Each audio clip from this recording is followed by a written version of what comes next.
Доброе утро. На календаре 9 марта. Сегодня четверг. Четверг, который начался после выходного дня. Четверг, который почти понедельник, но уже и почти можно и среду его считать. Любым днем недели сегодняшний день можно считать. Ну и, конечно же, любое утро рабочего дня встречаем вместе с вами мы, Катерина Винокурова, Павел Танин. Это «Утро Якутии». Всем доброе утро. Да, надеемся, что вы выспались, как следует погуляли, отдохнули.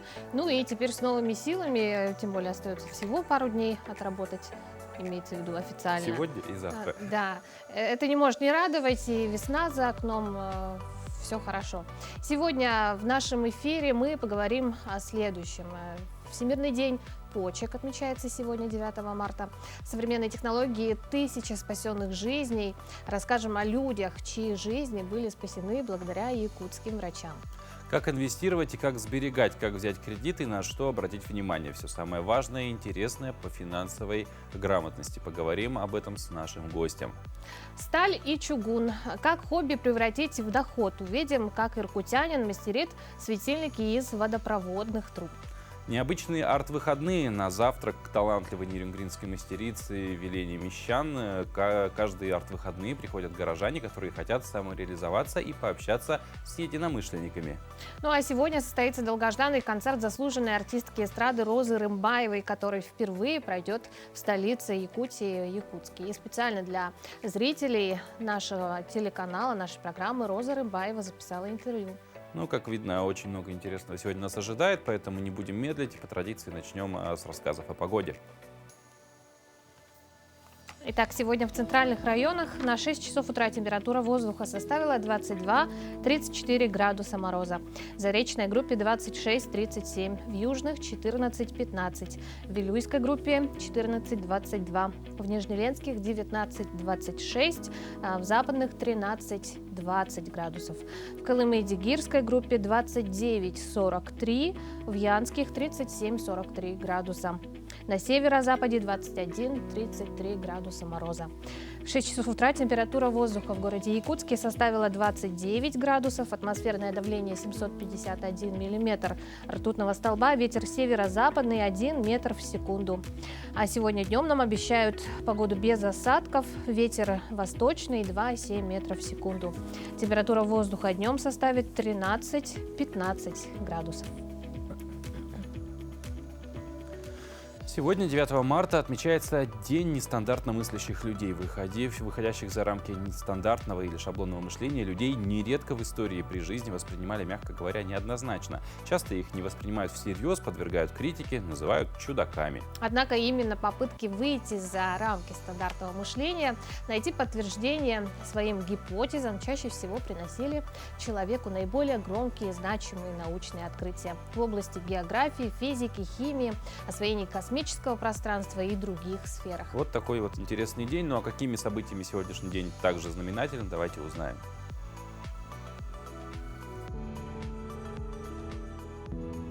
На календаре 9 марта. Сегодня отмечают Всемирный день диджея, день рождения куклы Барби, Международный день домашних насекомых, день нестандартно мыслящих людей, день фрикаделек, день выметания скверных мыслей. По народному календарю этот праздник посвящен первому и второму обретению главы святого Иоанна Предтечи. В этот день ему молятся с просьбами об избавлении от головной боли, о здоровье детей и хорошем урожае.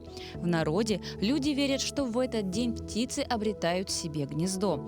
Принято чинить старые скворечники и развешивать новые. Женщинам не рекомендуется развешивать белье на улице, чтобы не спугнуть птиц.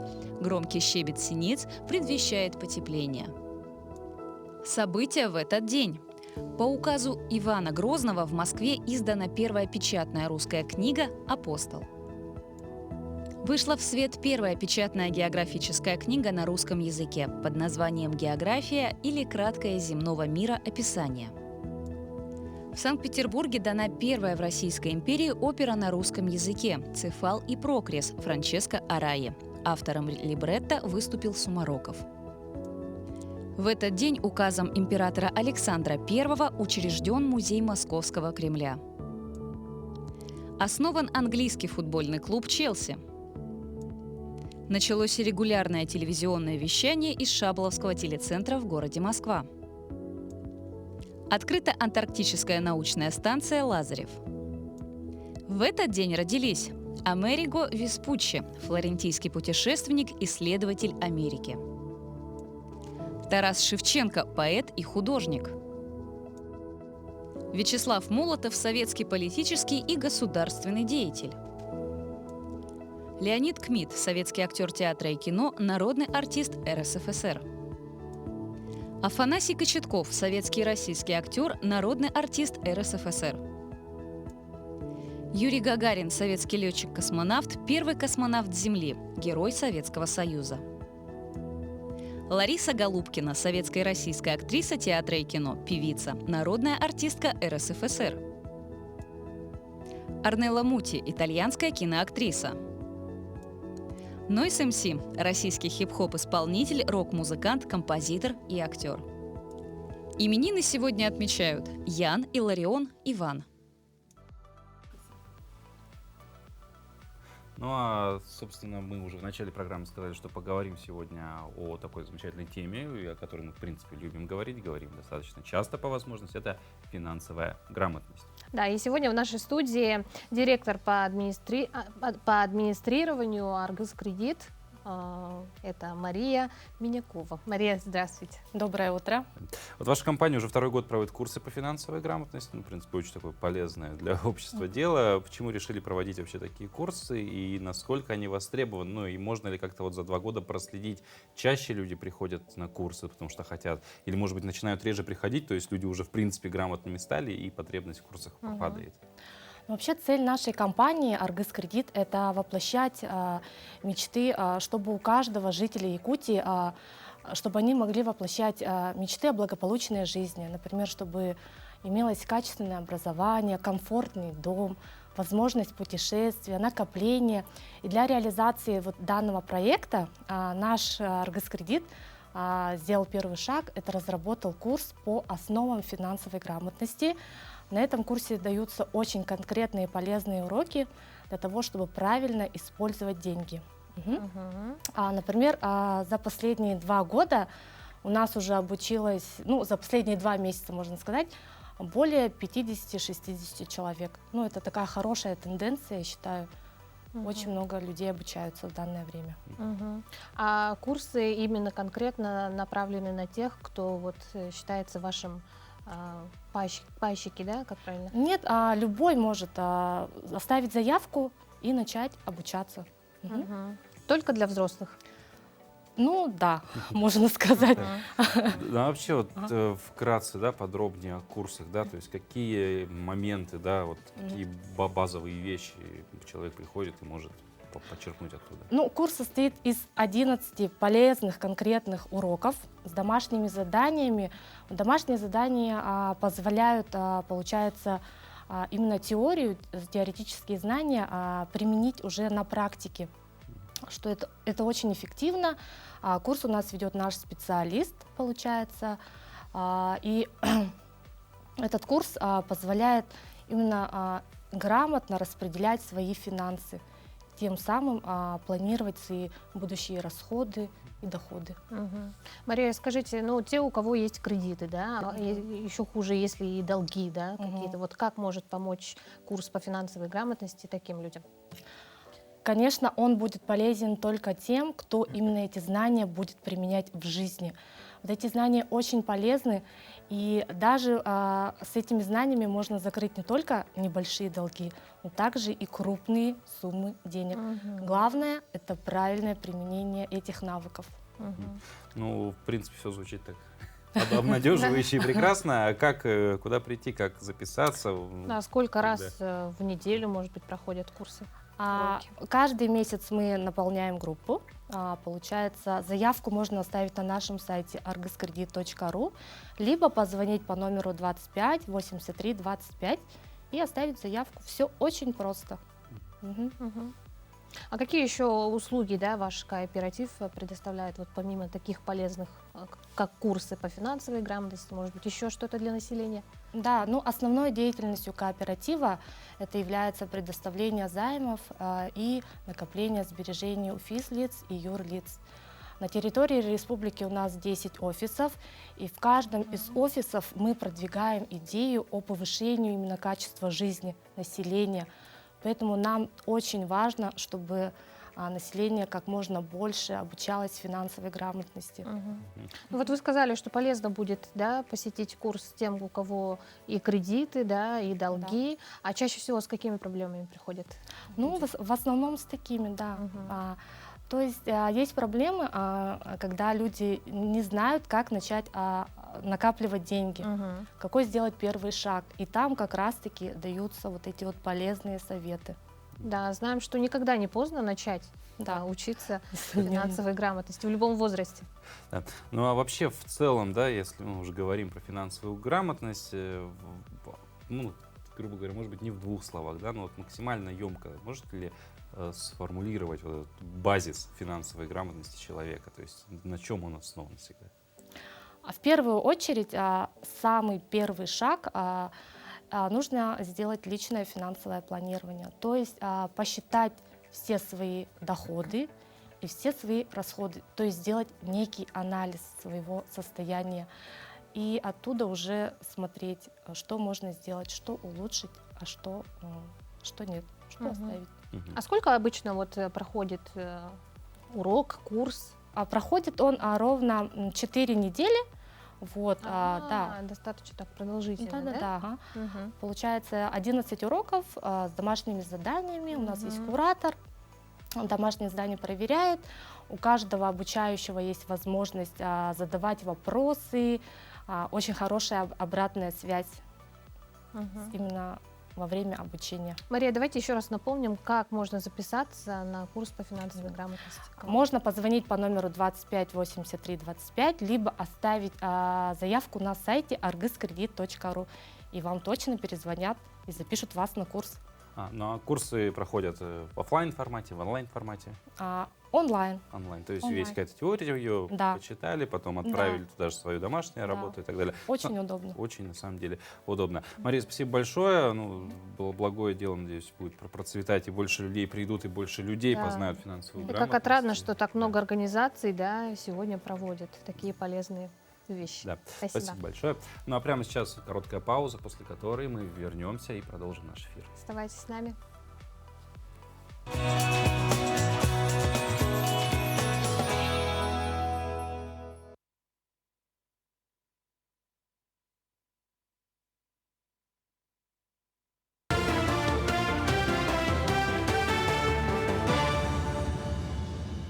Доброе утро, Якутия. Последние новости к этому часу. Товарооборот России и Китая с января по февраль вырос в годовом исчислении на 25,9%, превысив 33 миллиарда долларов. Как следует из опубликованных данных, экспорт из Китая в Россию составил около 15 миллиардов, импорт же российских товаров и услуг составил примерно 18 миллиардов долларов. Таким образом, положительное сальдо России с января по февраль достигло более 3,5 миллиардов долларов, номинально увеличившись по сравнению с аналогичным периодом прошлого года почти в 3 раза. В Нюрбе в преддверии Международного женского дня состоялось ежегодное мероприятие «Весенние улыбки». Мероприятие проводится совместно с администрацией города, женсоветом и Центром занятости населения. В рамках мероприятия отметили женщин, достигших немало успехов в своей области. Также была организована традиционная ярмарка вакансий учебных и рабочих мест.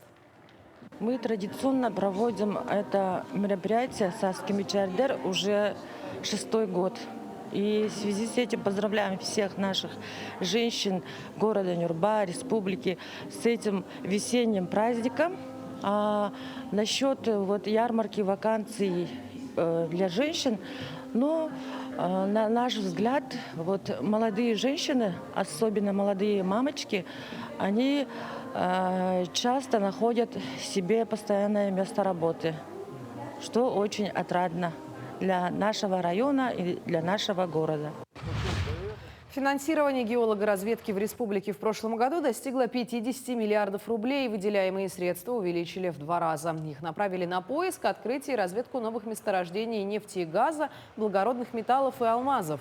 Найденные запасы используют для развития стратегических отраслей экономики России. В задачи геологов входит не только добыча энергоресурсов, но и поиски питьевой воды. Специалисты нашли новые подземные источники в Вилюйском, Алданском и Усть-Алданском районах. Новые месторождения станут и дополнительным источником питьевой воды для населения, где проживает более 3500 человек. Ученые обнаружили самый древний алмаз в образцах, отобранных на одном из месторождений в республике. Его возраст составляет более 3,5 миллиардов лет. Согласно полученным результатам, он был захвачен растущим оливином при достаточно высоких температурах. Образцы пород и минералов литосферной мантии, среди которых был найден драгоценный камень, были отобраны в Якутии в кимберлитовой трубке «Удачная». Власти Ханты-Мансийского автономного округа Югры и Республики планируют провести обучающую сессию-семинар для органов государственного и муниципального управления в рамках арктической экспедиции в 2023 году. Глава автономного округа отмечает, что в будущем планируется проводить обучающие мероприятия для субъектов технологического предпринимательства и креативных индустрий. Также запланирована обучающая сессия-семинар для специалистов органов государственного и муниципального управления. Путешествие на мыс Челюскино. Экстремальная команда совершит путешествие во главе с Богданом Булычевым. В ходе поездки участники снимут многосерийный фильм о своем передвижении к мысу Челюскино. По традиции команда стартует с главной площади Якутска, далее проедет через Мирный до самой северной точки Евразии. За время существования экспедиционного центра с 2015 года было проведено 15 крупных международных экспедиций. Команда из 4 участников отправится на одном внедорожном автомобиле без сопровождения.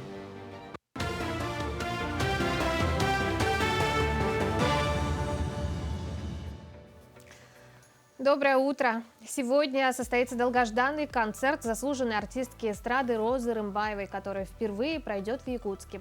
Роза Куанышевна родилась в Казахстане и сейчас является значимой личностью в советской эстраде. Она начала свою деятельность еще в СССР с 1976 года в качестве эстрадной певицы и продолжает свою деятельность до сих пор. Самые популярные песни в ее исполнении «Алия» и «Леди Карнавал». В 1978 году она уже вышла в финал фестиваля «Песня года». Она была в хит-параде сразу после Софии Ротару и Аллы Пугачевой. И специально для зрителей телеканала «Якутия-24» Роза Рымбаева записала интервью. Здравствуйте, дорогие друзья, дорогие телезрители канала «Якутия-24». Я специально для вас записываю интервью и, конечно, расскажу о программе концерта. Эти песни связаны с нашей общей жизнью, с нашим Советским Союзом, где мы были все связаны единой дружбой, любовью, уважением друг к другу. Ездили в гости, праздновали общие наши праздники и, конечно, песни советских композиторов, любимые наши песни. Песни – это наша жизнь, это наши успехи, радости, наши счастливые моменты в нашей жизни. И поэтому я рада увидеть вас. Буду на нашем концерте, где мы вместе с вами попоем эти песни. Вспомним нашу молодость, нашу дружбу, наши общие какие-то ценности духовные, конечно. Поэтому с нетерпением жду с вами встречи. Так что всех якутян, любителей творчества Розы Рымбаевой приглашаем сегодня на ее сольный концерт. Ну а мы продолжаем. Трудно представить нашу жизнь без запахов и ароматов. Искрящие чувствами и эмоциями, они наполняют наши скучные серые будни новыми смыслами. Заряжают позитивной энергией и дарят прекрасное настроение. Это наша коллега Полина Долинская посетила недавно лабораторию парфюма, узнала, как создаются уникальные ароматы. Конец зимы, начало весны у нас богат на такие замечательные праздники, как День защитника Отечества, а также 8 марта. И иногда мы любим шутить, что обычно 23 февраля мужчины получают в подарок носки или дезодоранты. Ну а потом девушки сидят и ждут айфоны и телефоны. Но, тем не менее, самый распространенный подарок по Международному женскому дню – это, конечно же, духи. А что может быть еще лучше, если подарить что-то индивидуальное, созданное специально для тебя? Духи и одеколоны занимают практически все сферы рынка сбыта. Это и масс-маркеты, и производство среднего ценового сегмента, а также нишевый парфюм, дорогие и эксклюзивные ароматы. Сегодня парфюмерная индустрия переживает настоящий расцвет. Крупные производства существуют практически во всех странах, а сами парфюмеры не стесняются воплощать в жизнь самые сумасбродные идеи. Кстати, и в саму профессию они приходят не случайно. Из любви большой к парфюмерии многолетней, и этой любовью мне захотелось делиться со всеми. И мое любимое дело, мое занятие, такой парфюмерный немножко сдвиг по фазе, привел меня вот к моей работе. Меньше чем за 1 год увлечение Анастасии переросло в настоящую лабораторию, где каждый может создать свой уникальный аромат и разлить его по флаконам. Разработка парфюма происходит в несколько этапов и предлагает совместное творчество заказчика и парфюмера. Процесс будет легкий, приятный, а главное вдохновенным. Вы вспомните милые вашему сердцу события, а также выявите ключевые черты характера будущих духов. В ключевых словах мы можем с вами прописать что-то, относящееся к вам лично, что вы хотели бы транслировать людям до того, как начнется общение с вами. Это какой-то невербальный такой знак. Ну, так как я знаю, что цитрус – это хорошее настроение, то цитрус мы точно запишем. Можно так и написать даже хорошее настроение. Даже не хорошее настроение, позитив. Позитив, да. При этом легкость. Угу. Это что-нибудь такое, типа легкость, бриз, вот так. У меня будут двухсоставные слова. Потому что, как бы, это море, вода, это, в принципе, моя стихия, и, соответственно, вот эта вот легкость, мне кажется, она присутствует в моем характере. Цитрус, легкость, но при этом что-нибудь должно быть такое пикантное. Угу. Прекрасно. Далее идет подбор компонентов для каждого из сегментов аромата. Первое – это верхние ноты. Тот запах, что чувствуется сразу. Средние, они же ноты сердца, те, что раскрываются позднее. И, наконец, базовые ноты. Это шлейф, который остается надолго. Пряная слива.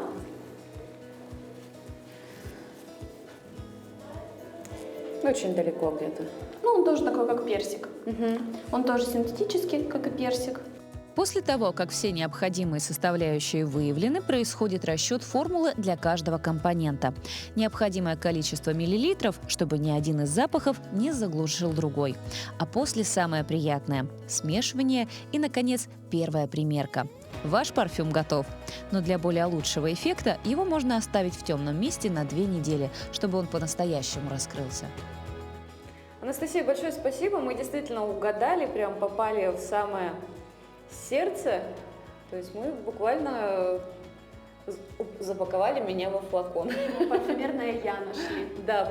Создание ароматов больше, чем банальное химическое производство. Это подлинное современное искусство, наполняющее жизнь человека новыми смыслами. Ваши индивидуальные духи рождаются из личной истории. А как ее выразить и презентовать в персональном аромате, позаботится парфюмер. Иркутянин мастерит светильники из водопроводных труб. Сергей Спиров нашел креативное применение своим навыкам после ухода из профессии. Мужчина создает авторские светильники из металлических труб. Первый светильник он создал из того, что осталось от старых запасов. Первый светильник создал из того, что осталось со старых запасов. Раньше я работал сантехником. Вот понравилось, стало интересно. Начал искать, покупать. Собирать другие. Самое главное, что светильники создаются из стальных и чугунных деталей. Никакого пластика в основном в производстве у нас нету. Все в основном экологичное.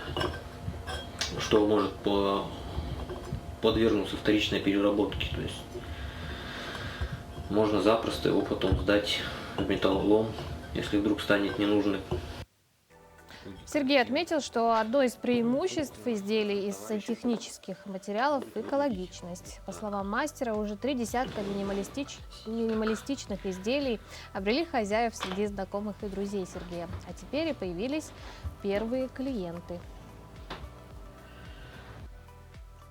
Вот с эстетической точки зрения, ну, да, наверное, даже не с эстетической, а с точки зрения декора, дизайна, жилого помещения, все-таки, да, решение интересное, но не везде подойдет. То есть оно хорошо впишется в какой-нибудь вот стиль лофт, да, такой, тоже он же характерен. Ну, таким. стиль лофт довольно распространенный стиль, поэтому Да. как можно больше. И очень, очень интересный стиль, потому что для меня он всегда выглядел такой вот, грубо говоря, вот где-то что-то валялось, и это в квартиру нанесло, а при этом говорят, что сделать квартиру в стиле лофт — это чуть ли не самый дорогой вариант. Да, и Как ни сложно, странно. да? Да. Мне Хотя нравится, что материал... вот, на Вилюйский тракт съезди, возьми себе, все там есть. Мне понравилось, что материал очень такой крепкий на все времена, можно сказать. Вот не из пластика, а реальная настоящая сталь. Ну, это чугун. да, это вот Да. другой момент, что это, ну, чувствуется вес, даже вот так ты смотришь, чувствуется какой-то вес. Они вот часто бывают сейчас варианты таких каких-то тоже, ну, не только светильников, они кажутся такими невесомыми, и вообще боишься даже притронуться к ним, думаешь, что они улетят сразу. А это вечные светильники. Получается так. А в медицине существует большое количество крайне узких специальностей, которые направлены на лечение определенной группы заболеваний или органа области организма. Один из примеров такого узкого направления можно считать специальность подолога. Меня зовут Кривошапкина Анна, я практикующий подолог. А кто же такой подолог? Это мастер аппаратного педикюра с решением подологических проблем. То есть в компетенцию подолога входит не только обработка, да, но и важно то, чтобы у клиента заподозрить какие-либо изменения на начальной стадии, изменения ногтевых пластин, изменения кожи, деформация стопы, обратить внимание на обувь. Вот это все входит в компетенцию подолога. И в подологии, знаете, нету возраста, да, то, что клиенты обращаются разных возрастов. У меня самый маленький клиент был в моей практике, это ребенку было, по-моему, месяц или 2 месяца. А самый пожилой клиент, это был мужчина, которому 96 лет. Да, в таком преклонном возрасте, почетном, люди ко мне тоже обращаются, потому что мы живем на севере, мы более 9 месяцев ходим в закрытой обуви, и к обуви тоже нужно относиться правильно, правильный подбор обуви. Поскольку если человек не знает, как правильно подбирать обувь, это потом влечет определенные последствия. То есть могут образоваться проблемы небольшие. Да? Это деформация ногтевых пластин, изменения какие-либо, да? Мозоли, омозолелости. Вот этими всеми моментами занимается именно специалист-подолог. Я постоянно динамично развивающий специалист. Я прошла много обучений, и на сегодняшний момент я не перестаю развиваться, я обучаюсь. Я являюсь студенткой 2-го курса медицинского колледжа. Обучаюсь, потому что моя специализация, да, то, что вот я работаю специалистом-подологом, оно очень тесно связано с медициной. Но работаю я в пределах своей компетенции, поскольку я являюсь связующим звеном между мастером-эстетистом, потом идет подолог, а потом уже идут врачи, такие как эндокринологи, хирурги, дерматологи.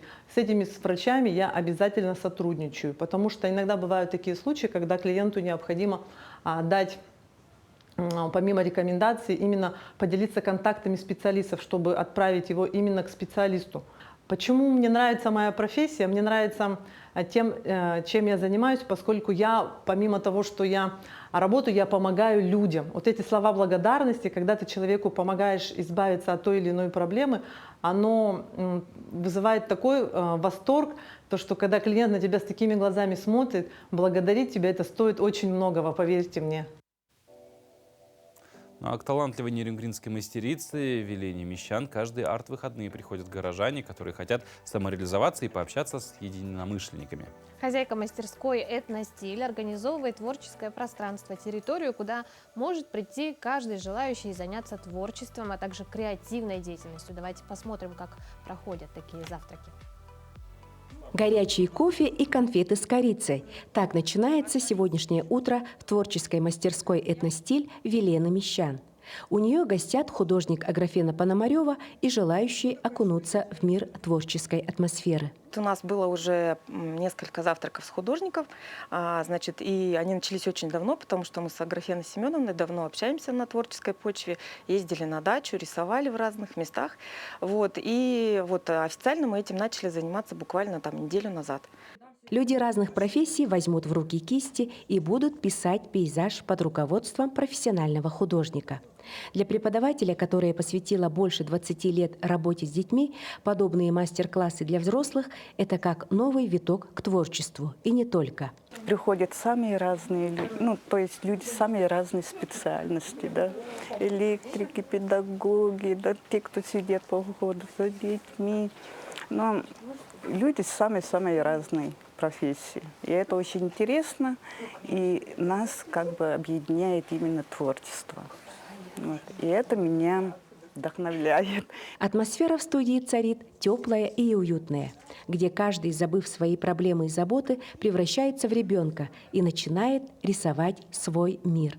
Виталий по профессии электрик. Для него завтрак с художником – это способ самовыражения. Я почувствовал именно потребность в реализации и общении людей, потому что как бы, ну, с этим, говорю, большая проблема. У нас нет социальных пространств, где можно именно познакомиться, пообщаться. То есть как бы вот очень большая проблема в том, что нету именно таких вещей. Особенно то, что у нас 9 месяцев зима, как бы никуда не выйдешь. А именно вот как бы такой социальной нагрузки нету. А режиссер театрализованных представлений Татьяна давно мечтала попасть на этот завтрак. И сегодня ее желание взяться за кисть наконец-то сбылось. Несмотря на то, что творческий человек, впервые в жизни я занимаюсь пейзажем. Я буду стараться и надеюсь, что в дальнейшем буду гордиться тем, что мой первый рисунок будет висеть на стене. Да, Елена Михайловна, отдадите мне его? Я прям рамки приготовлю даже. Ну вот. Автор проекта «Завтрак с художником» намерена развивать свой проект. За завтраками последуют и ужины, и даже ночь с художником. Но уже в более просторном помещении – в арт-кафе. Это будет творческая площадка для умельцев города Нерюнгри, которые могли бы выступать со своими мастер-классами. И поэтому каждый, кто хочет вдохновиться, раскрыть свои творческие способности, может приобщиться к этому пространству. Тамара Игнатьева, Вадим Барашков, Нерюнгри. Вот как полезно проводят свое время нерюнгринцы. Да. Порадуемся за них. На самом деле можно самому тоже провести так, если проснулись с утра, вроде рано, да, еще до выхода на работу много времени можно взять листочек, красочки, да, посидеть с кофейком, приятное чайком. С полезным совместить. Да, и это же в том числе какая-то смена окружения, смена обстановки, что благоприятно и на психологическое, и моральное состояние человека сказывается. То есть стресс немножко снимает. Ну, в общем, очень хорошая затея. Угу. Ну, а мы продолжаем. У нас говорить новости. Про хорошее? Да.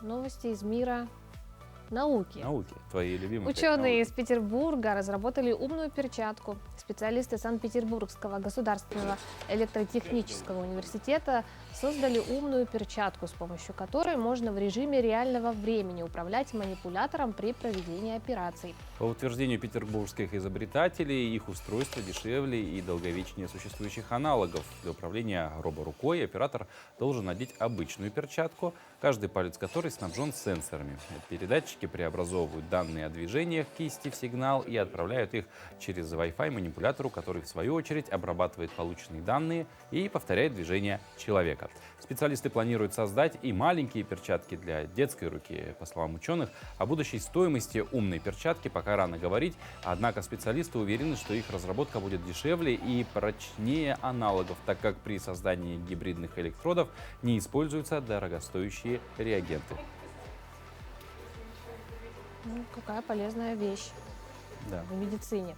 Да. Ну а сегодня, напомним, 9 марта отмечается Всемирный день почек. Хотелось бы в этот день рассказать о людях, чьи жизни были спасены благодаря современным технологиям.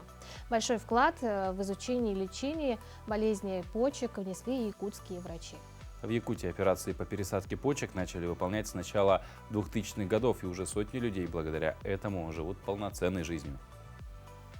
Начиная с 2001 года якутские врачи научились пересаживать родственные почки больному. На сегодняшний день таких операций было проделано уже более 100. И одним из таких счастливчиков стала Луиза. Молодая девушка, которой поставили неутешительный диагноз в 2018 году. Ну как гром среди ясного неба, как бы внезапно вот такой вот диагноз ставили. Впервые заболела геморрагическим васкулитом, и там уже было с поражением почек, получается. И в 2018 году я попала на гемодиализ, и в 2019 году мне сделали родственную трансплантацию здесь, в городе Якутске. По словам Луизы, на восстановление после операции ей понадобился год. Сейчас молодая девушка работает в сфере здравоохранения и планирует связать свою жизнь с медициной. Операция прошла хорошо. Больше боялась за маму, чем за себя. После трансплантации почки как будто почувствовала, что заново родилась. Появились силы жить, творить. Вернулась, после пересадки, получается, вернулась к активной образу жизни. Еще одна наша героиня такая же молодая девушка, как и Луиза. Но в отличие от первой героини, она уже перенесла трансплантацию почки еще в юном возрасте. Но получилось так, что из-за болезни пересаженный орган начал отказывать. Пересадка была в Москве, то есть в детстве, мне было 13 лет, что ли.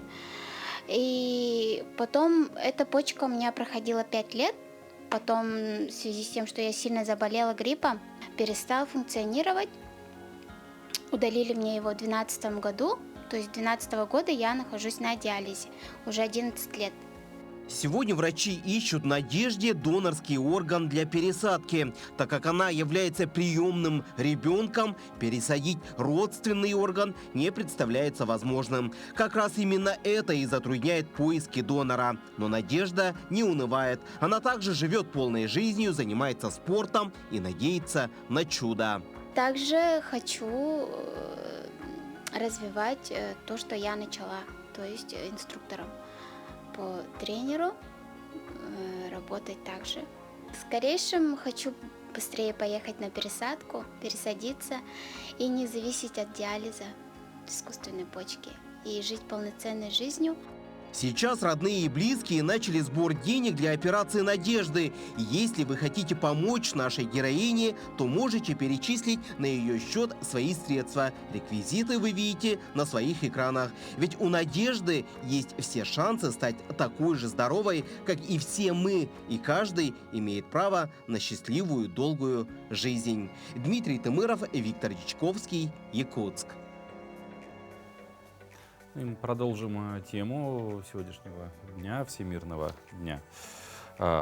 Почки, да, очень важного, между прочим, органа в человеческом теле, потому что очень многие одну очень важную задачу выполняет оно. И поговорим вообще об этом органе, об операциях, да, связанных с пересадкой почек, с нашей гостьей Мария Крылова, врач-нефролог, кандидат медицинских наук, доцент кафедры терапии Медицинского института Северо-Восточного федерального университета. Мария, доброе утро. Доброе утро, Мария.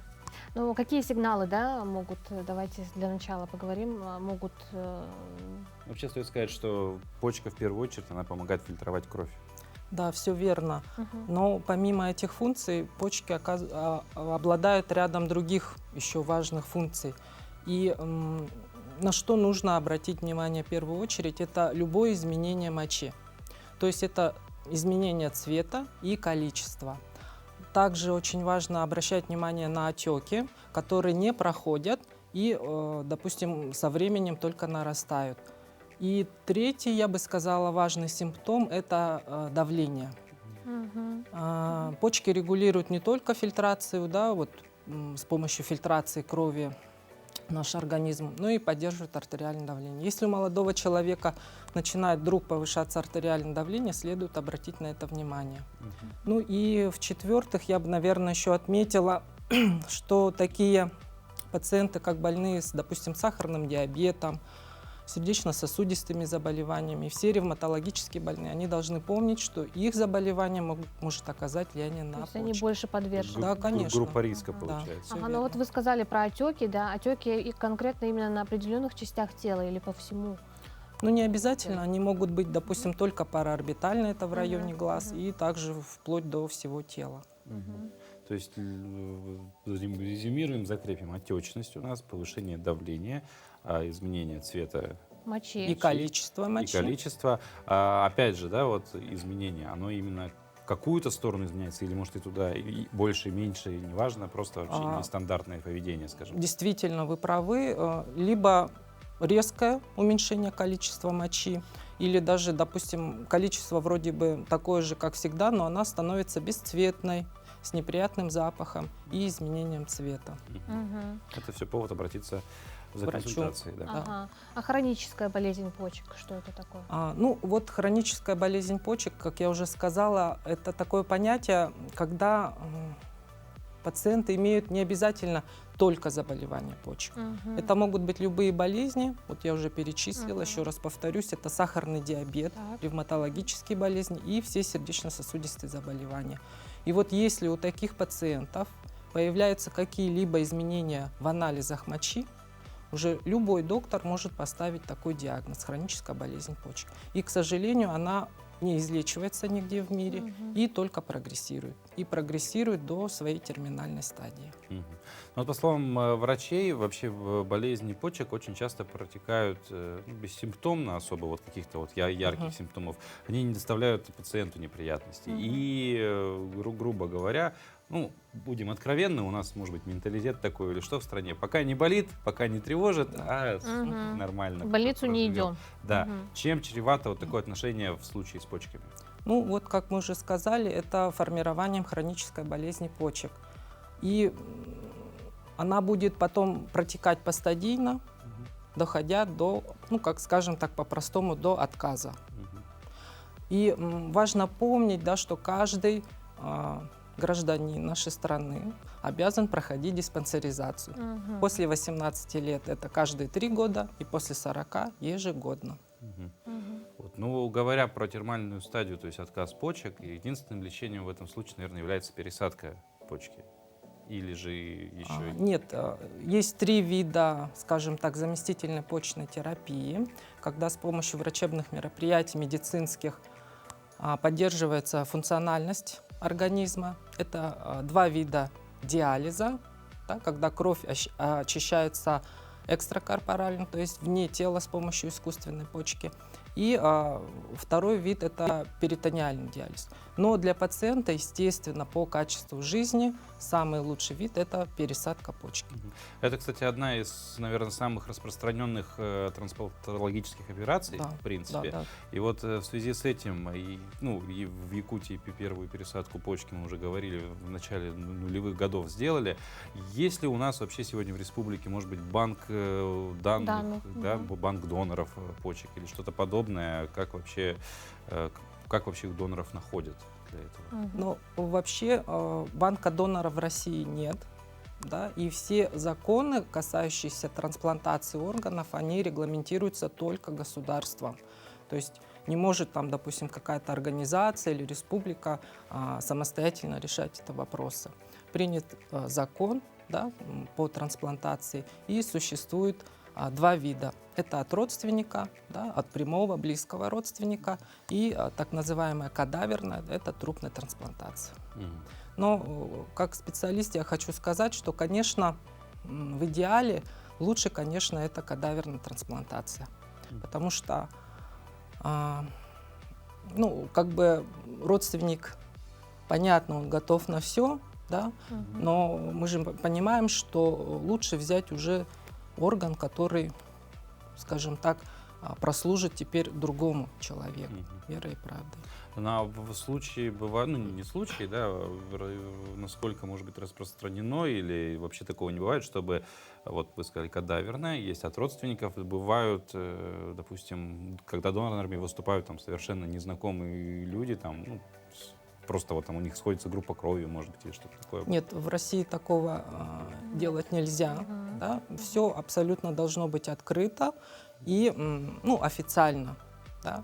И поэтому у нас пока законом принято так, что только прямые близкие родственники. А насколько вообще у нас на сегодняшний день много диализных пациентов?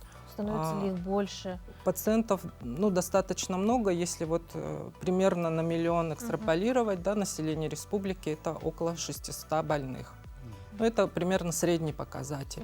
И растет он именно за счет таких пациентов, как пациенты с сахарным диабетом и сердечно-сосудистыми заболеваниями. Вот мы поговорили про группу риска, да, мы поговорили про симптомы, скажем так, на которые стоит обратить внимание. Ну, наверное, одна из важнейших вещей – это, конечно же, профилактика. Что является профилактикой вот, болезни почек? Что нужно делать, чтобы там, максимально снизить риск, чтобы что-то у человека это развивалось? Но здесь я не открою никакого такого секрета. Это обычный здоровый образ жизни, обязательно диспансеризация, потому что, допустим, если есть такие ну, население, которое, допустим, по работе проходит, есть ответственные люди, они проходят медосмотр. Но есть огромное число людей, которые не обращаются в больницу совсем. И тогда вот действительно получается так, что вот мы находим их уже, например, в терминальной стадии, то есть когда почки совсем не работают. Ну, что бы я еще хотела сказать? Конечно, вот таких каких-то профилактических мер, что вот нужно там принимать... воды больше пить, там что-то такое. Ну, я думаю, если почки здоровые, то вот регуляция водного обмена обеспечится именно почками полностью. И организм возьмет. Поэтому не забываем о здоровом образе жизни и о профилактической медицине. Спасибо вам большое, Мария. Всех телезрителей призываем серьезно относиться к своему здоровью и чаще проверяться. Да. Ну а мы продолжаем. И сегодня наша традиционная рубрика «Пусть мама придет». И сегодня мы познакомим вас с очень интересным, добрым и открытым мальчиком, для которого, мы надеемся, после показа нашей рубрики обязательно найдется семья. В одном из центров помощи детям-сиротам и детям, оставшимся без попечения родителей, воспитывается 13-летний Юра. У мальчика много увлечений. Одно из них – бильярд. Юра уже неплохо играет и в свободное время старается научиться большему. Мне 13 лет, скоро будет 14. И я в 7 классе. Любимый предмет у меня физкультура, русский, математика. Покажи нам свое портфолио. Портфолио? Да, что у тебя там как раз? Ну, у меня вот есть за участие в ярмарке, продаже, посвященной столетию образования СССР. Есть помощь мобилизованным гражданам. Потом у меня за активное участие в творческой жизни. Вот недавно мне дали диплом. Первое место за блокаду Ленинграда. Есть в портфолио Юры совместное фото с олимпийским чемпионом по лыжным гонкам Никитой Крюковым. Занятиям спортом Юра уделяет все свободное время. Тренажерный зал – его любимое место в центре. Благодаря упорству, старанию и заинтересованности Юра уже достиг определенных успехов. Под руководством тренера он отрабатывает технику жима штанги лежа и с помощью гантелей качает мышцы. А еще благодаря тренеру по лыжам Юра учится плавать и нырять. Ведь хорошая физическая подготовка – залог высоких достижений в любом виде спорта.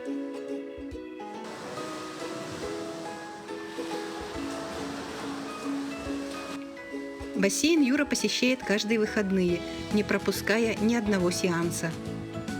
Тебе нравится здесь, да? Но ты бы хотел заниматься плаванием профессионально или просто чисто для себя? Профессионально. Глядя на Юру, мы уверены, что он достигнет в жизни всего задуманного и добьется больших успехов. Юр, а вот ты думаешь уже о своем будущем? Где бы ты хотел выучиться, работать, кем? Я хотел бы работать строителем. Ты знаешь, зачем мы тебя снимаем, да? Да. Вот, чтобы ты попал в семью, Да. мы тебе хотим помочь. Вот. А в какую семью бы ты хотел попасть? Ну, в любую. Ну, в любую, такую в среднюю. Среднюю. Ну, вот какой папа должен быть, какая мама? Ну, Почему она хороший. Юра доброжелательный, открытый и общительный мальчик. У него много друзей, его любят и уважают воспитатели. И мы надеемся, что Юра обретет семью.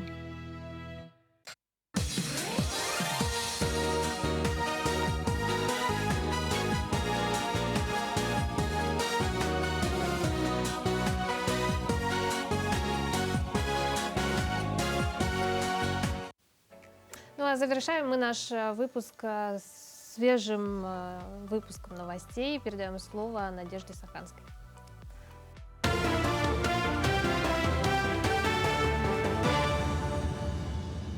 Мы продолжаем освещать самые заметные события. Более 4 миллиардов рублей предусмотрено на материальную поддержку семей в связи с рождением ребенка в республике в рамках нацпроекта «Демография». Так, в рамках нацпроекта предусмотрено развитие сети соцучреждений.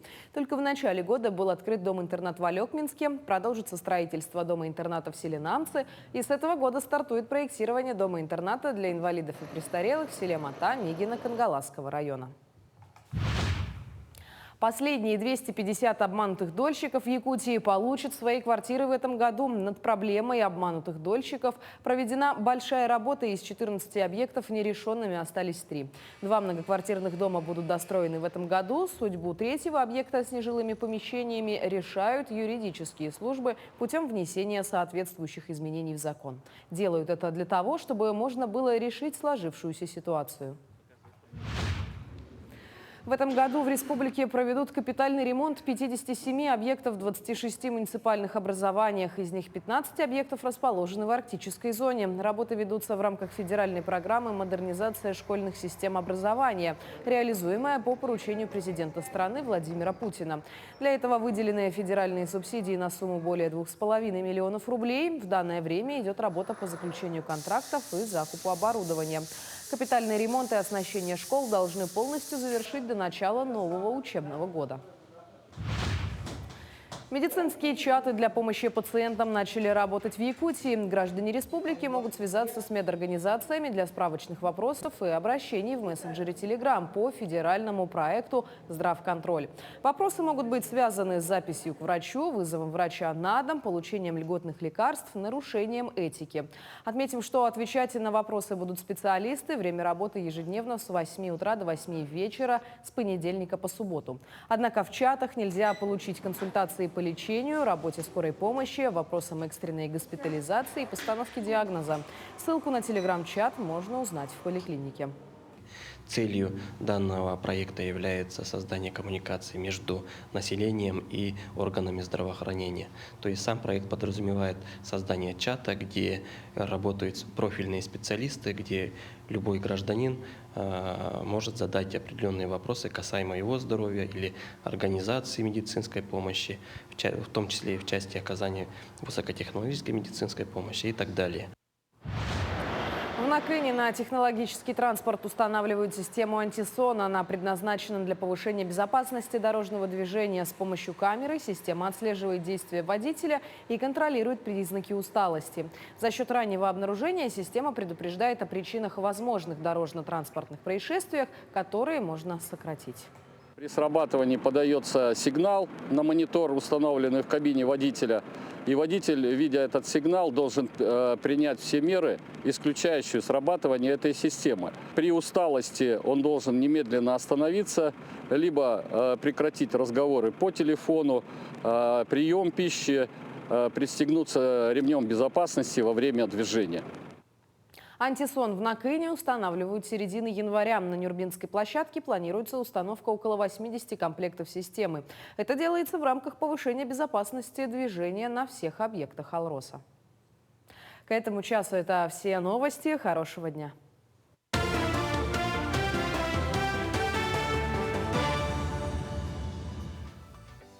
Что ж, мы благодарим наших коллег за свежую информацию, конечно же. Ну и завершая сегодняшний эфир, хочется, не можем мы не нарадоваться весне, вот скажем так откровенно. Поэтому в очередной раз хотелось бы поговорить о том, какая прекрасная погода сегодня за окном нас ожидает. Все больше и все чаще хочется произносить вот эти градусы, которые... Да, вот эти там не минус 40, не минус 50, да? не минус намного, 50, намного тумана нет. лучше. Эти слова не вселяют счастье в душу человека, живущего в Якутии. Давайте еще раз порадуемся.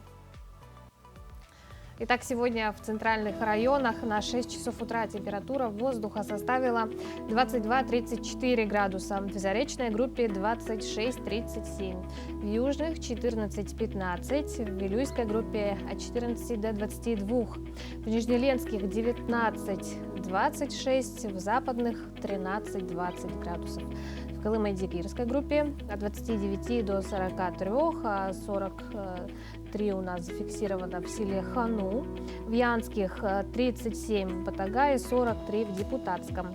На северо-западе 21-33 градуса мороза. На 6 часов утра температура воздуха в городе Якутске составила 29 градусов. Атмосферное давление 751 миллиметр ртутного столба. Ветер северо-западный со скоростью 1 метр в секунду. Ну а днем нам синоптики обещают день без осадков. Ветер подует восточный со скоростью 2,7 метров в секунду. Температура воздуха днем составит прекрасно 13-15 градусов мороза. Всегда хочется сказать не мороза, а тепла, потому что для нас, северян, это действительно тепло. Я хожу в шортах уже в минус 20. Хотелось бы сказать, но, конечно, нет, конечно же. На работе. Это шутка.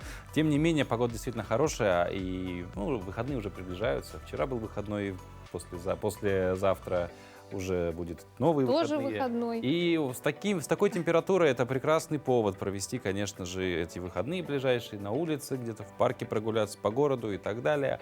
Может быть, выехать куда-то за город, потому что весна, она уже марширует, просто во владение свои захватывает. Поэтому хорошего вам настроения, несмотря ни на что. Пусть обязательно у вас сегодня все получится. Настраивайтесь, пусть все вокруг только радует. Увидимся завтра. До встречи.